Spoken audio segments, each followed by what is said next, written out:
So this is not just a technology revolution.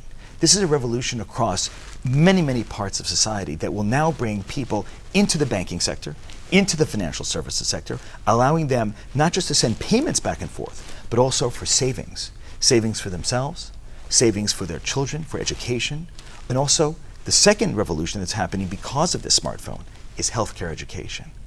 And so healthcare education, the ability to get information, be it in the United States, be it India, be it elsewhere, is now revolutionizing. And not just passive information, that is looking it up on Wikipedia and making yourself crazy as a hypochondriac, but also telemedicine. Is there a downside to it?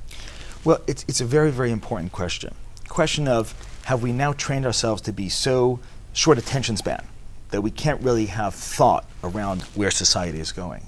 And so the good news is there are now a growing number of institutions, be it Aspen Institute in the United States, there are now growing institutions here in India, wanting to give deeper thought, longer term thought to the big changes in our society. There's a foundation that's an international foundation called the Long Now Foundation.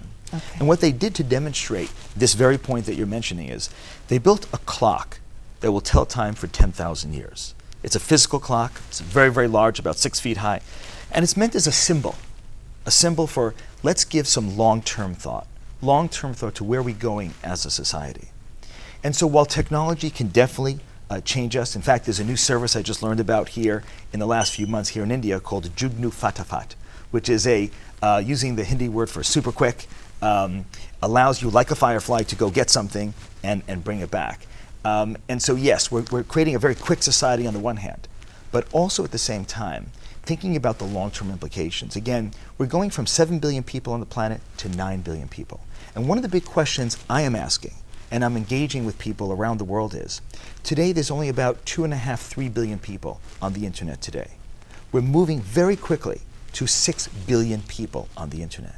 It took us 30, 40 years to get to 3 billion, but it'll only take us another 4 or 5 years to get to 6 billion people.